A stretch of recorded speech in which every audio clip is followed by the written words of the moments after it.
全台湾的欠鸡卵农委会主委陈吉仲为了解决这个问题，伫昨宣布进口500万粒的鸡卵。今日立法院备询的时，国家全面会师咧。鸿海创办人郭台铭伫面册写文章，学了陈吉仲及时采取对策，值得肯定。是讲欠卵问题嘛，引起在野党立委呢批评这个鸡卵国家队失灵。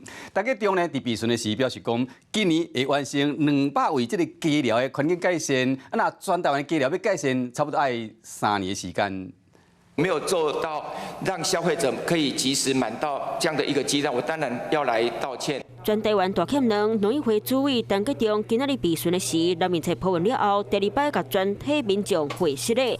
前一天宣布为澳洲进口500万粒鸡卵，改善欠卵的情形。鸿海创办人郭台铭下晝8點，人面册佫一擺破文，這擺無佫講欠卵的規矩，寫農委會會為澳洲進口500萬粒雞卵，雖無袂當為根本解決怎啊長期存在產業失衡，因為禽流感觸發結構性問題。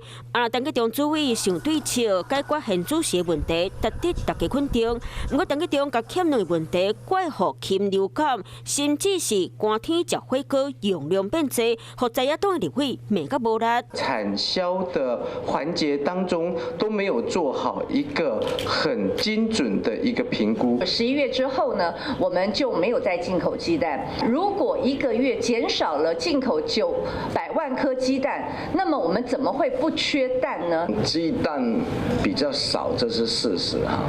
好，那陳吉仲當然就是他也很認真在處理。除了專案進口，農委會加強調度，減少加工，把消費者的需求保護足，未來賣甲農農小幫伴，改善雞寮的環境。你這一年你可以完成哪些事情？我們至少會應該有200場的家禽場的改善。OK， 那這個是我們的目標。雞卵民生物取量無夠，專案進口，敢會當救急，產量家己出，這是正辦的道理。